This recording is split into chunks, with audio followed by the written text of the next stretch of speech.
ఈరోజు మనం the Hindu news పేపర్లో ఇంపార్టెంట్ కరెంట్ అఫైర్స్ ఆర్టికల్స్ చూద్దాం అండ్ అలాగే దాని వెనుకున్న ఇంపార్టెంట్ జీకే పార్ట్ చూద్దాం. అండ్ వీడియో స్లోగా చెప్పినట్టు అనిపిస్తే 1.5x are 2x speed prefer చేయండి. ఇక్కడ మనకి ఫస్ట్ ఆర్టికల్లో ఇక్కడ దీని మీనింగ్ ఇంపార్టెంట్. ఫెసైల్ ఆల్రెడీ నిన్న అనాలిసిస్లో చూసాం. Facile meaning easy victory. Facile victory అంటే ఈజీ విక్టరీ.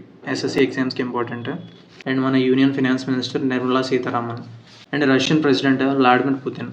ఈ ఆర్టికల్లో మనకి 1984 అనే నోవెల్ ఎవరు రాశారు అనేది important. English author George Orwell. ఈ 1984 నోవెల్ అనేది ఒక కాషనరీ టేల్, అంటే ఒక హెచ్చరిక లాంటిది. అంటే ఏంటంటే warning of the consequences of totalitarianism. Almost totalitarianism అంటే డిక్టోటేరియల్ అని అర్థం. డిక్టోటేరియల్గా మారిపోతే దాని నుంచి వచ్చే కాన్సిక్వెన్సెస్ ఎలా ఉంటాయని చెప్పేసి ఒక cautionary tale 1984 authored by George Orwell. And ఈ ఆర్టికల్ మనకి కోస్టల్ రెగ్యులేషన్ జోన్ అని చెప్పేసి సిఆర్జెడ్ గురించి వచ్చింది. సో దీని బ్యాక్గ్రౌండ్ స్టోరీ చూద్దాం మనం. కోస్టల్ రెగ్యులేషన్ జోన్ నోటిఫికేషన్ అనేది 1991లో ఇష్యూ చేశారు under environment protection act 1986. And దాన్ని రివైజ్ చేసి 2011లో కూడా ఇష్యూ చేశారు మళ్ళీ లేటెస్ట్గా. ఇప్పుడున్న బయోడైవర్సిటీని, అండ్ ఇది ఎకోటోన్ కదా, కోస్టల్ ప్లేస్ అనేది, కోస్టల్ బీచ్ అనేది ఎకోటోన్ కింద యాక్ట్ చేస్తుంది. ఎకోటోన్ అంటే అప్పటిదాకా ల్యాండ్ ఉంటుంది, అక్కడి నుంచి సడన్గా మెరైన్ ఎకోసిస్టమ్కి చేంజ్ అవుతుంది కదా. సో ఈ మధ్యలో ఉన్న బీచ్ని మనం ఎకోటోన్ అంటాం. అంటే సడన్ చేంజ్ ఫ్రమ్, అంటే it is a change from terrestrial ecosystem to marine ecosystem. So దాన్ని మనం ఎకోటోన్ అంటాం. సో అలాగే కోస్టల్ జోన్ అనేది మనకి ఎకోటోన్ కింద ఉంటుంది కాబట్టి దాన్ని, అండ్ ఆల్సో రిచ్ బయోడైవర్సిటీ కూడా ఉంటుంది ఆ ప్లేస్లో మనం. సో దాన్ని కన్జర్వ్ చేసుకోవాలి. సో అండ్ ఆ రిచ్ హెరిటేజ్ని మనం కంటిన్యూ చేయాలని చెప్పేసి ఈ కోస్టల్ రెగ్యులేషన్ జోన్ అని చెప్పేసి ప్రకటిస్తుంది. ఇందులో మనకి జోన్ 1, 2, 3, 4 అని చెప్పేసి క్లాసిఫికేషన్స్ ఉంటాయి. అండ్ జోన్ 1 అంటే సిఆర్జెడ్ 1 అంటే ecologically sensitive area, it's most precious. And 2 ఏంటంటే అర్బన్ సెటిల్మెంట్స్ కొంచెం ఉంటాయి. సో అది, and which does not come under 1 and 2 మనం 3లో చూస్తాం. అంటే rural and urban as well as ఈ ఏదైతే ఏరియా ఉందో. సో ఇక్కడ 4 వచ్చేసి సిఆర్జెడ్ 4 వచ్చేసి ఆక్వాటిక్ ఎకోసిస్టమ్ వచ్చేసి సిఆర్జెడ్ 4 కింద డిక్లేర్ చేశారు. సో ఇక్కడ ఈ డెమార్కేషన్, అంటే ఈ క్లాసిఫికేషన్ అనేది important. So coastal regulation zone అనేది అండర్ ఎన్వైరన్మెంట్ ప్రొటెక్షన్ యాక్ట్. ఈ యాక్ట్ ఏ ఇయర్ అనేది ఇంపార్టెంట్, 1986. అండ్ మనకి అలాంగ్ ద కోస్ట్ ఈ జోన్స్ అనేవి డివైడ్ చేసి ఉంటారు. సో అండ్ అలాగే ఇక్కడ మనకి India's total coastal line length ఎంత ఉందంటే ఆల్మోస్ట్ 7,500 కిలోమీటర్స్.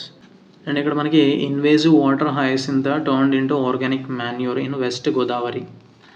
సో ఇన్వేజివ్ అంటే బయట నుంచి వచ్చిన అని అర్థం. అంటే బయట నుంచి వచ్చి ఒక ప్లేస్ని ఆక్రమించే ఒక వాటర్ ప్లాంట్ ఇది వాటర్ హయాసింత్ అనేది.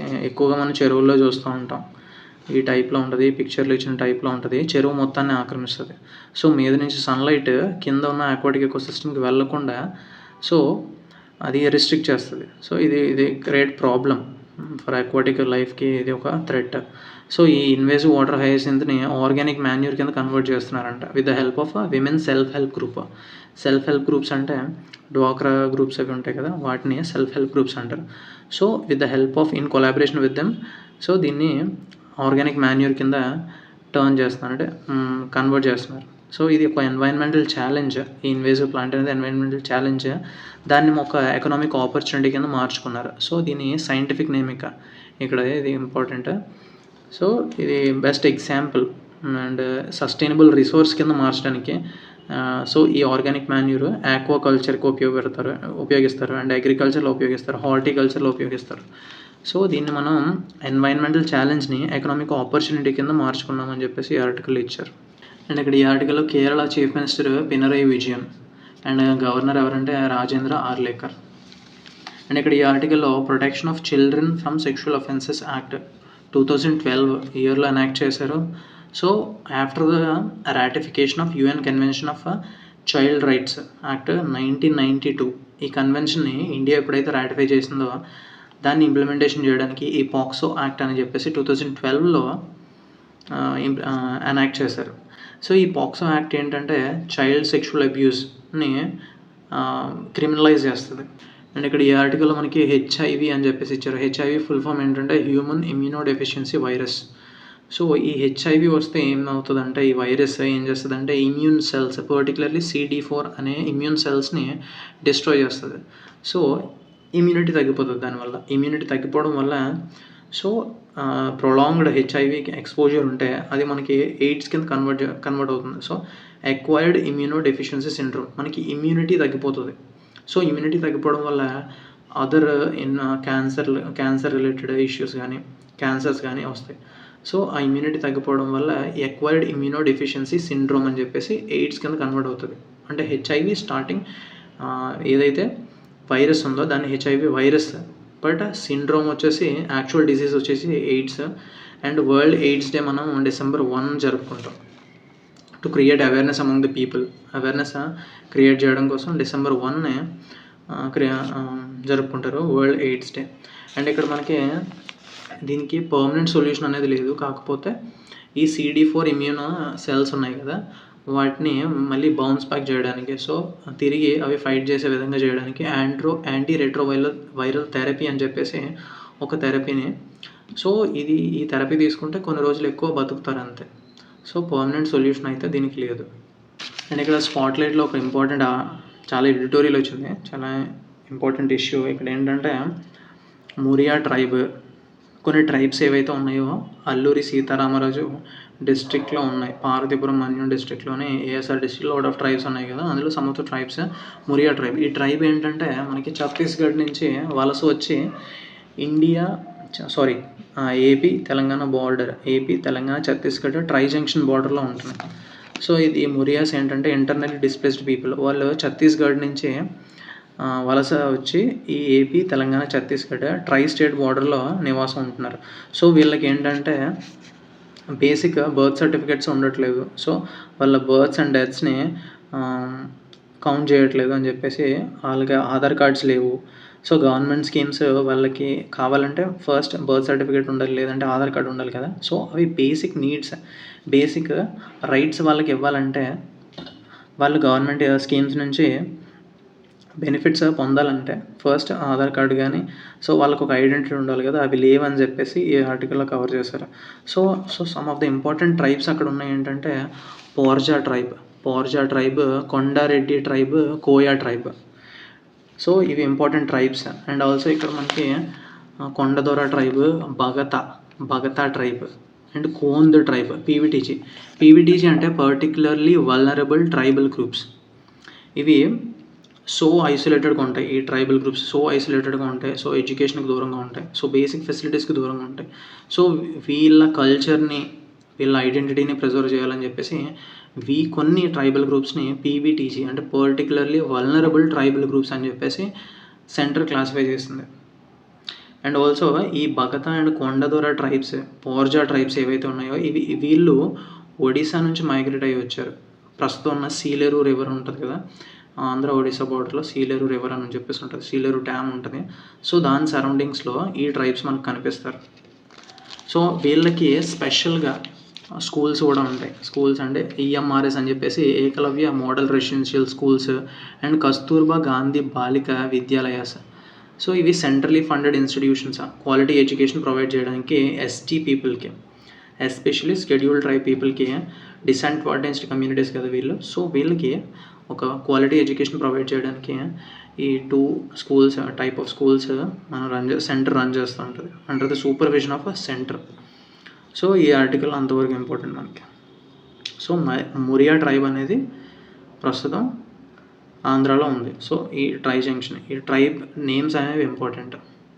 అండ్ ఇక్కడ సినికల్ మీనింగ్ ఇంపార్టెంట్. సినికల్ అంటే పెసిమిస్టిక్, మిసాంథ్రోపిక్ అంటే సిన్సియారిటీ లేకుండా ఉండడం. సో సినికల్ అంటే పెసిమిస్టిక్. అండ్ ఇక్కడ ఆల్రెడీ మనం ప్రీవియస్ అనాలిసిస్లో చూసాం, ఇండియాకి మయన్మార్కి బార్డర్ 1653 కిలోమీటర్స్ ఉంది అని చెప్పేసి. సో దీన్ని ఫెన్సింగ్ చేయడానికి union government total length India Myanmar బార్డర్ని ఫెన్స్ చేయడానికి ఒక నోటిఫికేషన్ ఇష్యూ చేసింది. సో దాని రిగార్డింగ్ ఏంటంటే మనకి యాక్చువల్గా ఇండియాకి మయన్మార్కి ఫ్రీ మూమెంట్ రిజైమ్ అని చెప్పేసి ఒక అగ్రిమెంట్ ఉండేది. 1968లో అది వెలుగులోకి వచ్చింది. సో ఈ ఫ్రీ మూమెంట్ రిజైమ్ ఏంటంటే అటువైపు పీపుల్ ఇటువైపు people without any visa inside 40 kilometres వరకు ఫ్రీ మూమెంట్ టెరిటరీ లిమిట్ ఉంది. అంటే 40 కిలోమీటర్స్ వరకు తిరగవచ్చు వితౌట్ ఏ వీసా. అండ్ దాన్ని 2004లో 16 కిలోమీటర్స్కి తగ్గించారు. అండ్ ఆల్సో 2016లో సమ్ రెగ్యులేషన్స్ కూడా యాడ్ చేశారు. సో ఇది ఇంపార్టెంట్. ఫ్రీ మూమెంట్ రిజైమ్ ఉండేది ఇండియాకి మయన్మార్ బోర్డర్లో. బట్ నౌ దాన్ని ఫెన్సింగ్ చేయాలి, టోటల్గా ఫెన్స్ చేయాలి అని చెప్పేసి డెసిషన్ తీసుకున్నారు యూనియన్ గవర్నమెంట్. అండ్ ఇక్కడ మనకి పిక్చర్ వచ్చేసి ఇండియా గేట్ ఇచ్చారు. ఇండియా గేట్ యాక్చువల్లీ ఇది ఒక చిహ్నంగా, అంటే మార్టిర్డ్ సోల్జర్స్, అంటే వీరమరణం పొందిన సోల్జర్స్. ఎప్పుడంటే ఫస్ట్ వరల్డ్ వార్లో 1914 నుంచి 1918 and also third Anglo Afghan war 1919లో జరిగింది ఇది. ఈ 2 వార్స్లో చనిపోయిన సోల్జర్స్కి గుర్తుగా, సోల్జర్స్ వీరమరణానికి గుర్తుగా ఇండియా గేట్ని నిర్మించారు. సో దట్స్ ద బ్యాక్గ్రౌండ్ చిన్నది ఇంపార్టెంట్. అండ్ ఇక్కడ మనకి minister of state for defence Sanjay Seth. And India's highest peak ఏంటంటే కాంచన్జంగా 8,000 మీటర్స్ ఉంది, నియర్లీ 8,000 మీటర్స్. అండ్ ఇక్కడ very important, army conducted a tri service integrated multi domain warfare exercise. ఒక exercise tri service exercise జరిగింది, ప్రచండ్ ప్రహార్. ఎక్కడంటే అరుణాచల్ ప్రదేశ్లో మార్చి 25 నుంచి 27 వరకు జరిగింది. ఆర్మీ కండక్ట్ చేసింది. Very important. ఇది డెఫినెట్లీ బ్యాంకింగ్ ఎగ్జామ్స్కి లేదంటే డిఫెన్స్ ఎగ్జామ్స్కి డెఫినెట్లీ అడుగుతారు. ఇక్కడ మనకి క్లారియన్ కాల్ అంటే ఎంకరేజ్మెంట్ ఇవ్వడం, ఒక స్టిమ్యులస్ ఇవ్వడం, లేదంటే పిలుపునివ్వడం. తెలుగులో చెప్పాలంటే పిలుపునివ్వడం. క్లారియన్ కాల్ ఒక ఇడియం ఆర్ ఫ్రేజా లేదా సినోనిమా. వెరీ ఇంపార్టెంట్, ఎస్ఎస్సి ఎగ్జామ్స్కి ఇంపార్టెంట్. నిన్న పేపర్ అనాలిసిస్లో చూసాం మనము ప్రివిలేజ్ నోటీస్ గురించి చూసాం. అమిత్ షా గారి మీద ప్రివిలేజ్ నోటీస్ మూవ్ చేస్తున్నారని చెప్పేసి. సో ప్రివిలేజ్ నోటీస్ మూవ్ చేస్తే రాజ్యసభలో అయితే చైర్మన్ డెసిషన్ తీసుకుంటారు, అంటే వార్న్ చేయాలా, సస్పెండ్ చేయాలా, లేదంటే ప్రివిలేజ్ మోషన్ని రిజెక్ట్ చేయాలా అని చెప్పేసి చైర్మన్ తీసుకుంటారని చెప్పాను కదా. సో అదే ఇచ్చారు ఇక్కడ. Rajya Sabha chairman rejects Jairam's privilege notice against Amit Shah. So reject చేశారు. అండ్ ఇక్కడ మనకి క్వశ్చన్ అవర్ గురించి ఇచ్చారు. క్వశ్చన్ అవర్ అంటే స్టాటిక్ పార్ట్ చూద్దాం. క్వశ్చన్ అవర్ ఏంటంటే ఒక ఇంపార్టెంట్ ఇష్యూస్ని ఎవరైతే ఎంపీస్ ఉంటారో వాళ్ళు డైరెక్ట్గా మినిస్టర్స్ని అడగొచ్చు. వాళ్ళు క్యారీ చేస్తున్న పోర్ట్ఫోలియోస్ ఏవైతే మినిస్ట్రీస్ ఉన్నాయో వాటి మీద అకౌంటబిలిటీ అంటే జవాబుదారీతనం ఇవ్వడం కోసం, అంటే వాళ్ళ నుంచి అకౌంటబిలిటీ ఉండాలని చెప్పేసి ఈ క్వశ్చన్ అవర్ అని చెప్పేసి ఒక 1 అవర్ ఉంటుంది. ఈ క్వశ్చన్ అవర్లో starved questions, unstarred questions, short notice questions అని చెప్పేసి 3 టైప్స్ ఉంటాయి. స్టార్డ్ క్వశ్చన్స్ అంటే 15 డేస్ నోటీస్ ఇవ్వాలి. ముందుగానే 15 డేస్ ముందే మనం ఆ క్వశ్చన్స్ ఎవరైతే ఎంపీ ఉన్నారో, ఎవరైతే మినిస్టర్ ఉన్నారో వాళ్ళకి ఇవ్వాలి మనం. సో ఆ క్వశ్చన్ వాళ్ళు ఓవరాల్గా ఆన్సర్ చేస్తారు, అంటే నోట్తో ఆన్సర్ చేస్తారు. అండ్ సప్లిమెంటరీ క్వశ్చన్స్ కూడా అడగచ్చు. And when it comes to unstarred questions ఏంటంటే అవి కూడా 15 డేస్ అడ్వాన్స్లో మనం ఆ క్వశ్చన్స్ ఇవ్వాలి. బట్ రిటర్న్ రిప్లై వస్తుంది మనకి. కాకపోతే దీనికి సప్లిమెంటరీ క్వశ్చన్స్ అంటే తిరిగి మళ్ళీ మనం క్వశ్చన్ చేయడానికి ఏముండదు. సో షార్ట్ నోటీస్ క్వశ్చన్స్ అంటే ఇవి అర్జెంట్ పబ్లిక్ ఇంపార్టెన్స్ ఏవైతే క్వశ్చన్స్ ఉన్నాయో వీటికి 10 డేస్ ప్రయర్ నోటీస్ ఇవ్వాలి ఈ questions. So these are the types of procedures of important questions taking part in question hour. And మనం ప్రీవియస్ అనాలిసిస్లో చూసాం, right after the question hour మనకి 0 hour వస్తుంది. 0 hour అంటే అది ఇండియన్ ఇన్నోవేషన్. యాక్చువల్లీ వేరే కాన్స్టిట్యూషన్స్లో అది లేదు. ఇండియన్ పార్లమెంటరీ ఇన్నోవేషన్ అది 0 hour. Right after question hour వస్తుంది 0 hour. 0 hourలో కూడా అంతే, అర్జెంట్ ఇంపార్టెంట్ మ్యాటర్స్ని, ఇంపార్టెంట్ ఇష్యూస్ని డిస్కషన్స్కి తీసుకొస్తారు 0 hourలో. అండ్ ఇక్కడ మనకి civil aviation minister K Rammohan Naidu. And ఈ ఆర్టికల్ మనకి union agriculture minister Shivraj Singh Chouhan. So ఇక్కడ మనకి పల్సెస్, ఈ పేర్లు ఇంపార్టెంట్. తూర్, ఉరద్, మసూర్. సో ఈ పేర్లు ఎందుకు ఇంపార్టెంట్ అంటే whether these pulses come under the regime of MSP or not అని చెప్పేసి అడుగుతారు. అంటే ఎంఎస్పి మినిమం సపోర్ట్ ప్రైస్ ప్రకటించే కొన్ని ఐటమ్స్ మాత్రమే ఉంటాయి. సో అవి ఏంటో జనరల్గా ఒక రఫ్ ఐడియా ఉండడం ఇంపార్టెంట్. ఇది యాక్చువల్లీ ఇది ఒక ప్రీవియస్ ఎగ్జామ్ క్వశ్చన్ కూడా ఇది. సో ఈ toor, urad, masoor comes under MSP. So these are the types of pulses, these comes under MSP అని చెప్పేసి ఇంపార్టెంట్ గుర్తుపెట్టుకోవాలి. ఇక్కడ మనకి French president Emmanuel Macron. And sports and పర్సనాలిటీస్లో important Sharath Kamal, table tennis player Sharath Kamal. ఈ పిక్చర్లో కనిపిస్తున్న వ్యక్తి Sharath Kamal. So that's it for today. Thank you.